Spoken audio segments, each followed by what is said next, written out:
Assalamualaikum warahmatullahi wabarakatuh. Salam solusi, solusi untuk berdiskusi. Perkenalkan, nama saya Anissa Dinanda dengan NIM 0601232040. Saya dari Prodi Ilmu Perpustakaan, Fakultas Ilmu Sosial. Di video kali ini saya akan membahas tentang civil society. Jangan lupa terus disimak ya videonya teman-teman. Nah teman-teman, langsung saja kita masuk ke pembahasan, yaitu tentang civil society atau masyarakat madani.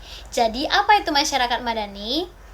Secara sederhana, masyarakat madani adalah masyarakat yang beradab dan berperadaban. Kata madani berasal dari bahasa Arab yang berarti civil atau civilized, yang artinya beradab.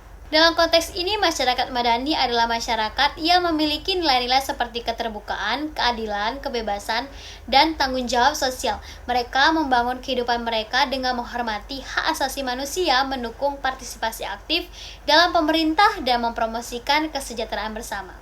Masyarakat madani memainkan peran penting dalam mendukung demokrasi dan pembangunan sosial. Mereka aktif dalam berbagai organisasi dan pemerintah, komunitas, dan gerakan sosial yang bekerja untuk memperbaiki kondisi masyarakat dan memperjuangkan hak-hak warga negara.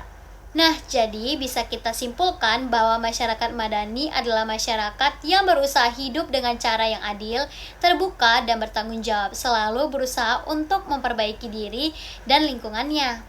Nah, teman-teman, selanjutnya kita akan membahas tentang tujuan dari civil society atau masyarakat madani. Salah satu tujuan utama dari masyarakat madani adalah menyediakan berbagai sumber daya yang penting untuk mengawasi dan menjaga keseimbangan kekuasaan para pejabat negara. Mari kita bahas satu persatu. Yang pertama, sumber daya politik. Masyarakat madani menyediakan platform bagi warga negara untuk terlibat dalam proses politik seperti melalui organisasi non-pemerintah atau kelompok advokasi. Ini membantu memastikan bahwa suara rakyat didengar dan diwakili dalam pengambilan keputusan. Yang kedua, sumber daya ekonomi. Masyarakat madani juga berperan dalam mendukung inisiatif ekonomi yang bertanggung jawab dan berkelanjutan. Mereka dapat membantu menciptakan lapangan kerja, mendukung kewirausahaan, dan memastikan bahwa kebijakan ekonomi tidak hanya menguntungkan segelintir orang tetapi seluruh masyarakat.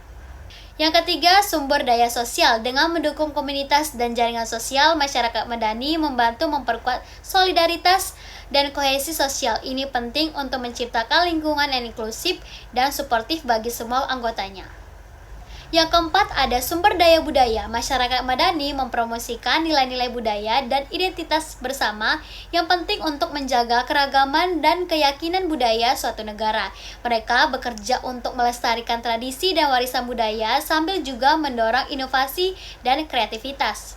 Yang kelima, sumber daya moral. Masyarakat madani berperan dalam menegakkan standar moral dan etika di masyarakat. Mereka mendorong praktik yang adil, transparan, dan bertanggung jawab dalam berbagai bidang kehidupan, termasuk pemerintahan bisnis dalam kehidupan sehari-hari.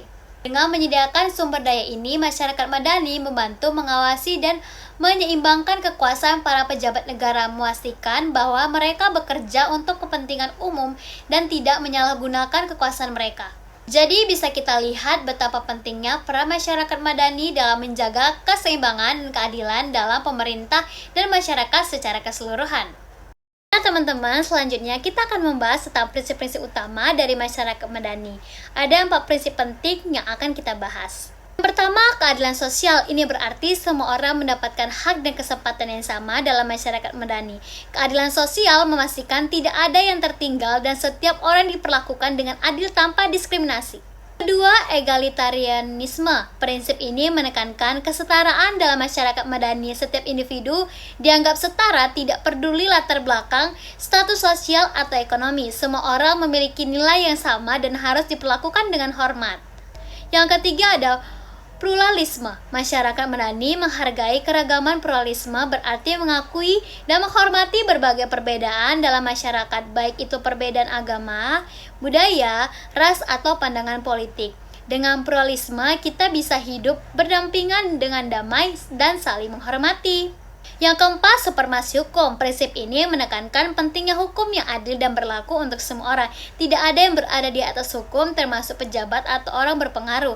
Supremasi hukum memastikan keadilan ditegakkan dan hak-hak setiap individu dilindungi. Nah, teman-teman semua, jadi dengan keempat prinsip ini, keadilan sosial, egalitarisme, pluralisme, dan supremasi hukum, masyarakat madani berusaha menciptakan lingkungan yang adil, setara, menghargai keberagaman, dan menjunjung tinggi hukum. Ini adalah fondasi penting untuk membangun komunitas yang harmonis dan sejahtera.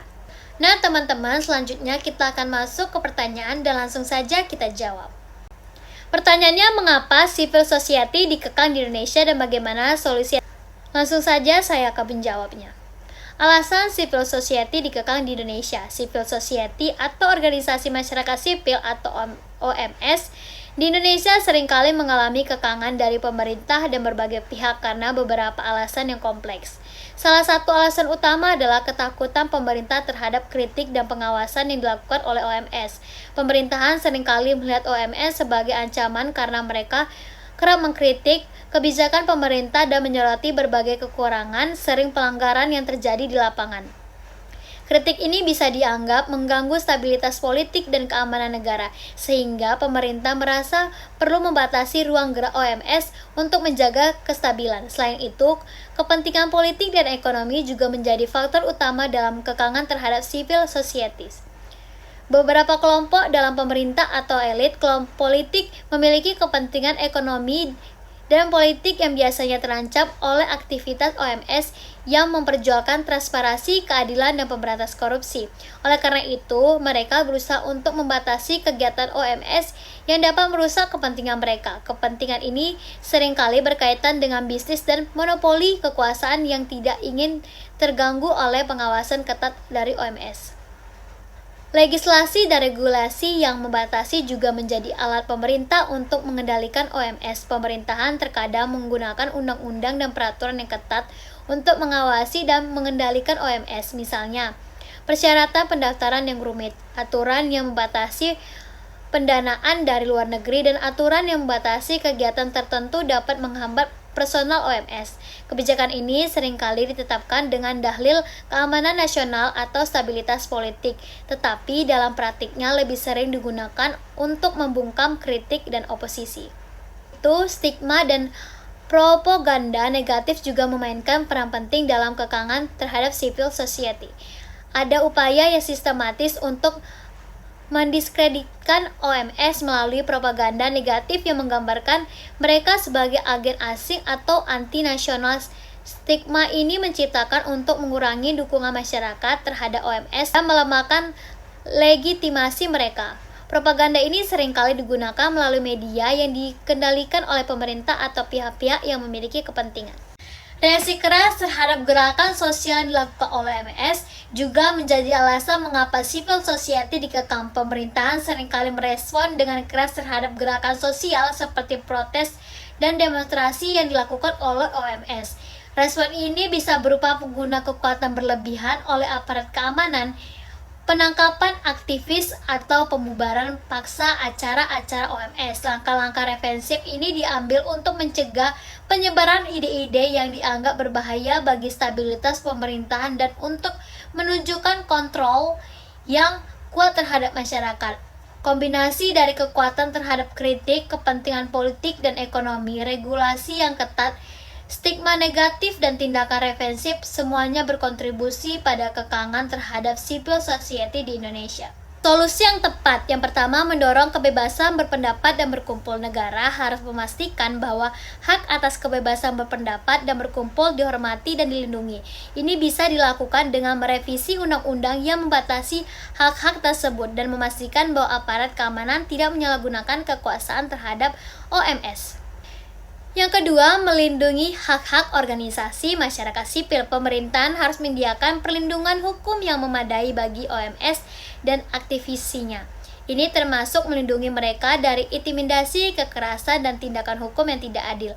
Selain itu, pemerintahan harus memastikan bahwa OMS memiliki akses yang adil terhadap sumber daya, termasuk pendanaan dari dalam dan luar negeri.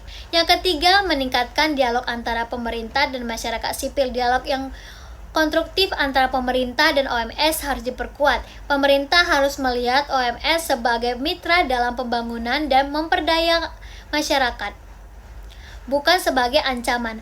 Pembentukan forum-forum dialog reguler bisa membantu mengurangi ketegangan dan meningkatkan kerjasama. Keempat, edukasi publik tentang pentingnya OMS, meningkatkan kesadaran masyarakat tentang peran dan kontribusi OMS dalam pembangunan sosial dan demokrasi yang penting. Kampanye edukasi publik dapat membantu mengurangi stigma negatif dan meningkatkan dukungan masyarakat terhadap OMS. Yang kelima, transparansi dan akuntabilitas pemerintah. Pemerintahan harus meningkatkan transparansi dan akuntabilitas dalam tata kelola negara. Ini akan mengurangi kecurigaan dan ketidakpercayaan antara pemerintah dan OMS, serta mendorong partisipasi masyarakat dalam proses pengambilan keputusan. Nah, teman-teman semua, itu saja yang dapat saya sampaikan tentang pembahasan kali ini, yaitu tentang civil society. Jika saya ada salah kata, saya mohon maaf. Assalamualaikum warahmatullahi wabarakatuh.